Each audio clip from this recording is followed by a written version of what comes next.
समता का संघर्ष करेगी। आजाद समाज पार्टी के 3 कप्तान, दलित, ओबीसी, मुसलमान। आजाद समाज पार्टी के 3 कप्तान, दलित, ओबीसी, मुसलमान। जिंदाबाद जिंदाबाद। आजाद समाज पार्टी जिंदाबाद। भाई चंद्रशेखर आजाद, आप संघर्ष करो, हम तुम्हारे साथ हैं।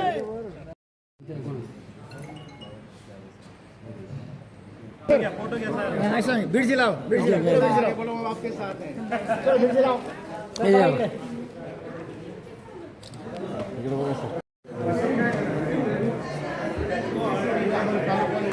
सूर्यवंशी यांना विनंती करते मराठवाडा सचिव यांना विनंती करते की आपण समोर यायचं आहे।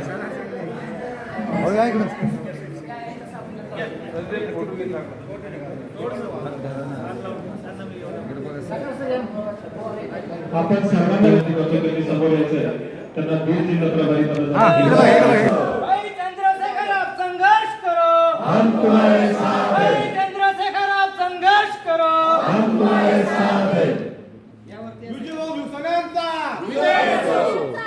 आपने सीने से बड़े सम्मान के साथ अपने दिल में रखा, अपने दिल में रखकर वो ताकत ऊर्जा बनाता हूँ अपने महापुरुषों का जो कारवा है समझता हूँ, और आपने जो लोग हैं जिन्होंने मुझे विश्वास दिया है, मेरे साथ हर दिन रहते हैं, उन लोगों का दर्द मैं खाता हूँ। इसलिए एक सबसे बड़ी एनर्जी मेरे सीने में है, ये सबसे बड़ी ताकत, ये ऊर्जा मेरे सीने में है। तो ये मेरे समाज का दर्द है, मेरे महापुरुषों का मिशन है, और इस मिशन के लिए अपने जिंदगी का कीमती हर एक मिनट, हर एक लम्हा मैं अपने समाज के लिए कुर्बान करना चाहता हूँ, देना चाहता हूँ।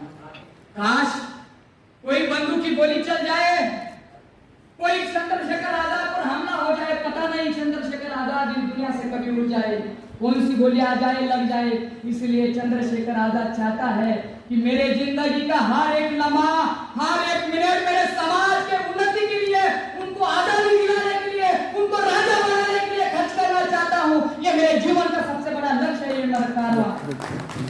साथियों, आज पूरे देश में अगर किसी की चर्चा हो रही है, आज कोई दिखता है इस देश में, किसी गरीब को मारा, गरीब रोता है, तो उसमें लहर पैदा हुई है, ये आशा पैदा हुई है, ये आशा का लहर तैयार हुआ है कि वो कहता है कि मेरा भाई आएगा, मेरा नेता आएगा और मुझे न्याय देगा। हर एक दबा कुचला इंसान आज भाई को आवाज देता है, और वो भाई, वो हमारा नेता देश के किसी भी कोने में क्यों ना हो, अपने भाई से मिलने के लिए आता है, अपने लोगों से मिलने के लिए आता है, उनके दर्द को, तकलीफों को समझता है, उनको न्याय देने का काम करता है।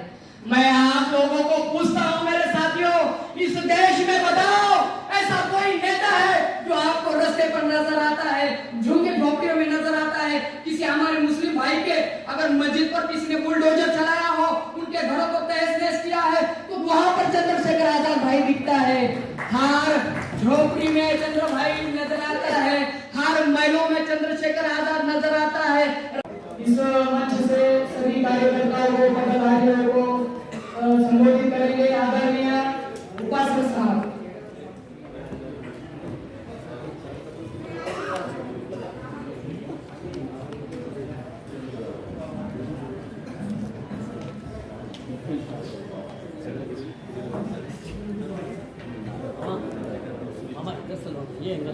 सभी साथी अपना स्थान ग्रहण कर लें और अनुशासन बनाए रखें। विश्व को शांति का संदेश देने वाले महामानव तथागत गौतम बुद्ध के चरणों में वंदन करते हुए और इस भारत की पवित्र भूमि पर तथागत बुद्ध से लेकर पूज्य काशीराम साहब तक हमारे लगभग 200 महापुरुष पैदा हुए हैं। उन सभी महापुरुषों को मैं नमन करता हूँ, नमस्कार करता हूँ, उन सभी को सल्यूट करता हूँ।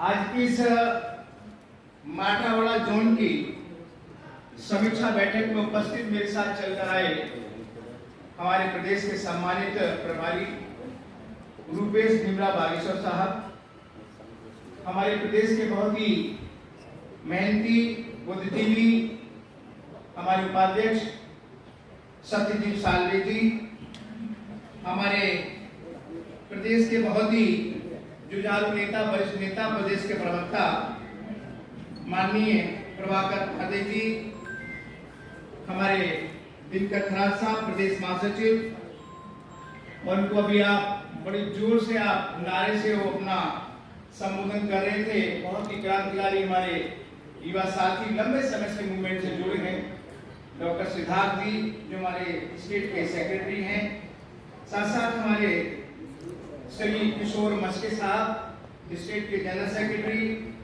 मल्लाह धावड़े जी हमारे जोन के अध्यक्ष हैं, मैं उनका अभिनंदन स्वागत करता हूँ। उसी प्रकार राहुल सालवे जी और विशेषकर हमारे सभी जिलों से आए हमारे जिला के जिम्मेदार साथी, हमारे जिले के प्रभारीगण, हमारे शहर के जिम्मेदार साथी, हमारे जितने डॉक्टर सिद्धार्थ जी ने वीर के मीडिया के प्रभारी एनडीएम, क्या नाम पूरा लिखाया है, Maharashtra news, NDM Maharashtra news के वीर के मीडिया प्रभारी बनाया, क्या नाम है उनका, कहाँ है? अच्छा आ जाओ। जय भीम सभी साथियों को जय भीम। इनको मीडिया का प्रभारी बनाया है, जिलेका में जाता हूँ जोरदार तालू सब रहते हैं। साथियों, आज मुझसे पहले सभी हमारे वक्ताओं ने अपने अपने तरीके से अपनी बात आपके सामने रखी है। सबसे पहले तो आपको समझना पड़ेगा कि समीक्षा का मतलब क्या है।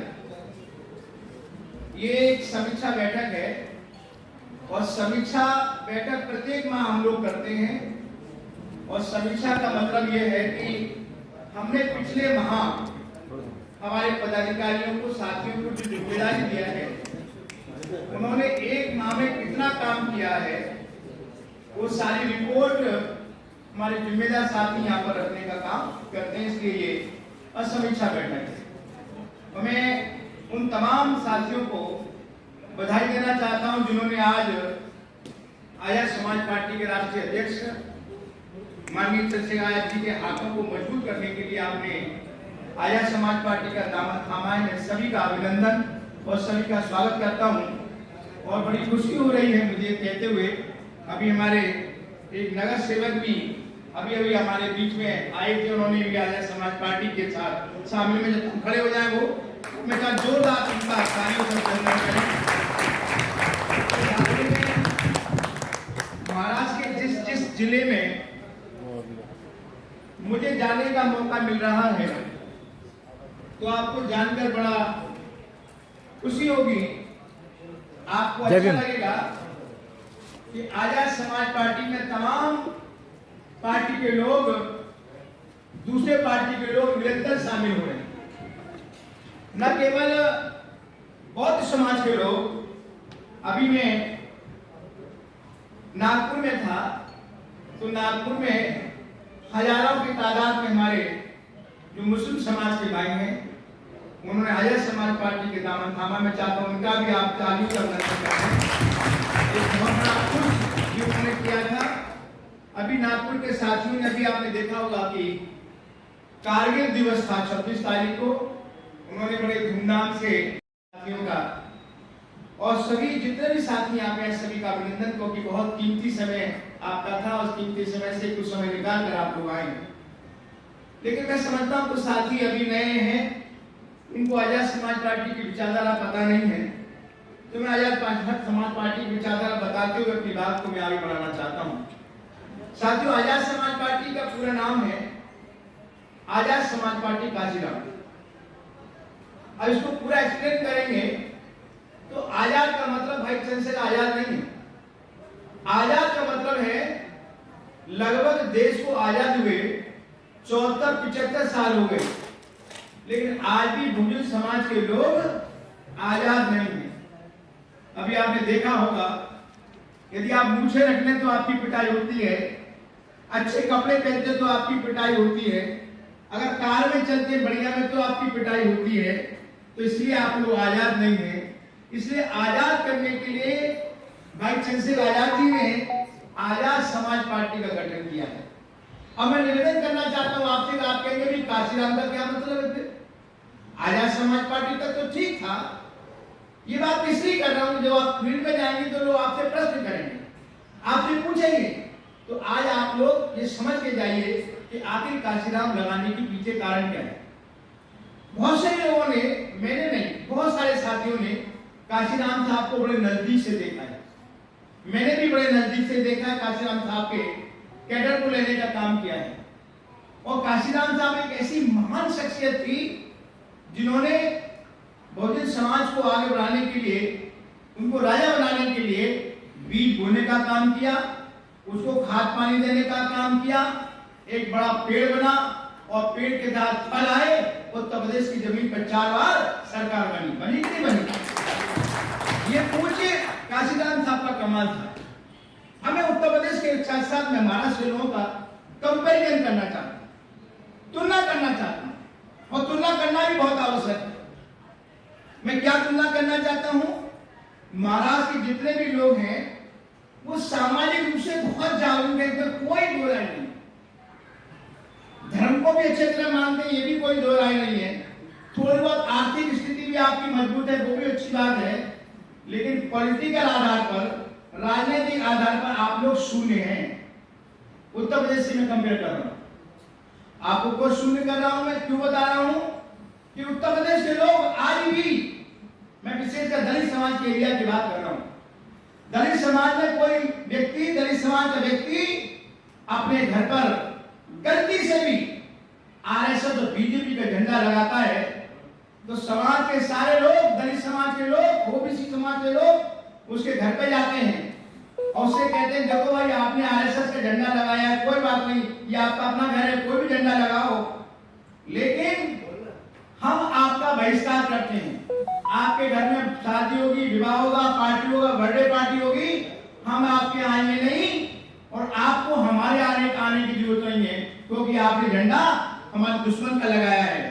तो दलित समाज का व्यक्ति क्या करता है, उस आरएसएस के झंडे को, बीजेपी के झंडे को नीचे उतार कर नीला झंडा ऊपर लाने का चक्कर काम कर रहे हैं। लेकिन यहाँ पे क्या करते हैं, 2-2, 3-3 झंडे रख लेते हैं, नीला भी रखते हैं, पीला भी रखते हैं। अरे भाई मैं आपसे पूछना चाहता हूं, आप किसको धोखा दे रहे हैं? आप अपने आप को धोखा दे रहे हैं, अपनी पीढ़ी को धोखा दे रहे हैं, आने वाली पीढ़ी को गुलाम बनाने जा रहे हैं। ये मैं उत्तर प्रदेश के बारे में बताना चाहता हूं। और चुनाव के समय क्या होता है उत्तर प्रदेश में, चाहे वो विधानसभा का चुनाव हो, चाहे पार्लियामेंट का चुनाव हो, चाहे लोकल बॉडी का चुनाव होता है, तब क्या होता है, ये कांग्रेस और बीजेपी के लोग बहुत पैसे वाले लोग हैं, ये धन्ना सेठ लोग हैं, ये हमारे एरिया में जाते हैं, दलित समाज के एरिया में जाते हैं, सुरकास के एरिया में जाते हैं और क्या कहते हैं, हम आपको चिकन खिलाएंगे, हम आपको मटन खिलाएंगे, हम आपको बिरयानी खिलाएंगे, और कुछ पीने वाले पीने की बात भी करते हैं। उत्तर प्रदेश का दलित समाज का व्यक्ति बहुत चालाक है, वो क्या करता है, उनकी चिकन मटन भी खाता है, उनकी बिरयानी भी खाता है, उनको पैसे जेब में डालता है और बटन नीले वाले झंडे वालों को देता है। ये उत्तर प्रदेश साथियों, आपको उत्तर प्रदेश के लोगों से समझना पड़ेगा। पूज्य काशीराम साहब आपको समझाते समझाते ऊपर चले गए। वो क्या कहते थे, जीतेगा भाई जीतेगा, वोटों वाला जीतेगा, हारेगा भाई हारेगा, नोटों वाला हारेगा। महाराष्ट्र की जमीन पर क्या होता है, नोट वाला जीतता है, वोट वाला हारता है।